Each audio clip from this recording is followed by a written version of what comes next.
Then Koech, Tolosa and Kipyego. Kiplagat in the yellow moving down the outside, and it is quick.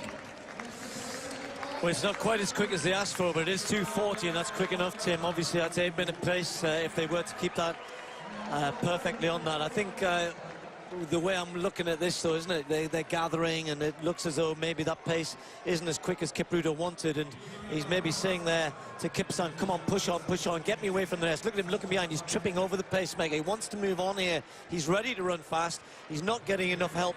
Maybe Kipsan just beginning to stretch out a little bit, which is good. Kipruto, you know, he hurdles well. He takes barriers well, Kipruto, and he's, as you said, he's got all of that speed and ability. He probably is that part of his career now where he needs someone to really push on, particularly here tonight. Well, what he needs most of all is a pacemaker who's prepared to attack the clock and go out in the time that he's requested. I mean, running into the back of a pacemaker. Tarkova in third. Back to this steeplechase. That first kilometre, 2:40.54. Well, it was 3.5 seconds out of what was beyond what was requested, and wasn't great pacemaking, I have to say. And Kipruto might have a race in his hands now instead of a time trial. Well, we should be applauding that as they come through in front of us with 3 laps to run.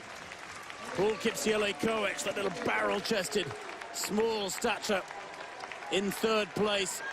Just trying to hang on to Kipruto, and there's another glance over his shoulder. Kipyego in the orange in 4th place, and in the yellow back in 5th place. Just stuttering at that barrier going into the back straight. He's got to go now, Tim. You know, he's looking around, he's hanging around, the pace is dropping. If he's in that sort of shape, go. You know, he's got 2.5 laps to go, last 1,000 meters. They're really good athletes, the world-class, front-running, attacking athletes. Look at he's blaming everybody else. Have a go, go on, Conselsus, have a go. Show us what you can do. He's now got the rest of the field there with him. He's going to blame the pacemaker. But to be fair, if this was so easy for him, he should have gone past him a lap ago and got on with it.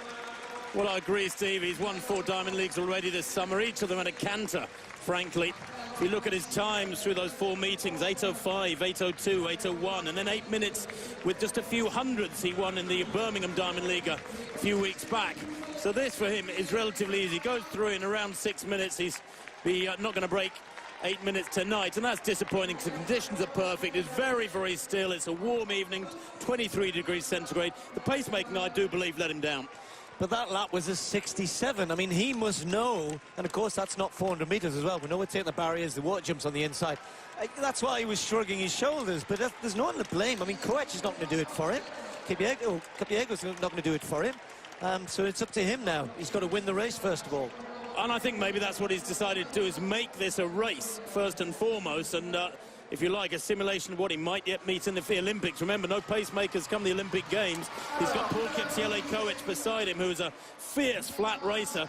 He's a 7:33 man on 3,000 flat, 13:05 at 5,000. But he is 34 years old now, Paul Koech, side by side down the home straight. That says it all, doesn't it? Nobody's been really prepared to commit, and Barnabas Kipyego just slots past Koech onto the shoulder of Kipruto as they go through the bell in, what, about 7:07. We have a real race in our hands here.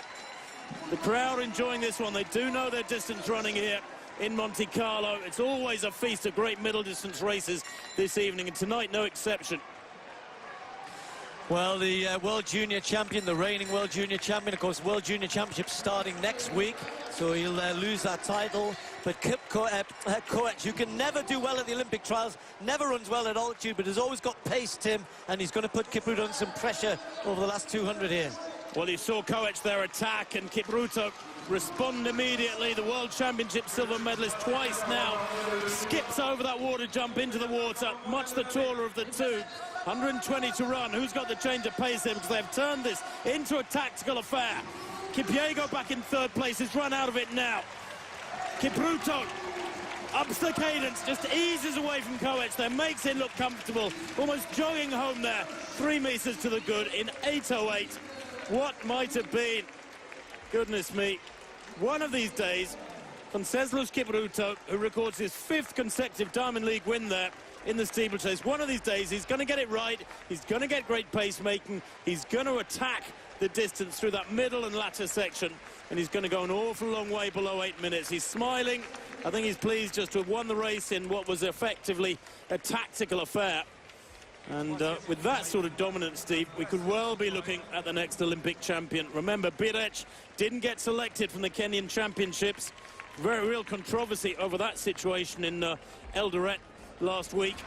But that was one of the main obstacles between Kipruto and the gold, who will not be in Rio. Well, we'll be seeing Ezekiel Kemboi again, and well, you know, I'm a bit disappointed. I mean, you know, we were this race was from the end of the program. It was set up as a big race, you know, and Kipruto just, you know, he doesn't have to. Of course, he doesn't have to, but he could run 8:8.9 by running a very fast last 1,000 meters. You know, if you set it up, have a go, and even if it's not ideal, then take it on with 3 laps to go. And show us how good you are. That's what I would like to see. Instead, sit back. Yeah, he outkicked Koech, great. And I'm being hugely critical because he's a great athlete, he's a great talent. Let's just see it a little bit more. Here in Monaco, this is the place to run fast. Everybody else does, so have a go. Well, maybe choosing to keep his powder dry and save it for Rio. The next Diamond League, of course, will be in London next week. And there are always quick races in London as well. As Kipruto, we see a replay there of him upping his game, smiling, cantering home in 8:08. Boy, oh boy, has this young lad got a big future. He's still only 21 years old, hasn't yet hit the strap, so to speak, over the flat distances when we believe he can be world-class over 1,500 mile, 3,000, 5,000. When he does that, I'm convinced he will be a better steeplechaser and will surely one day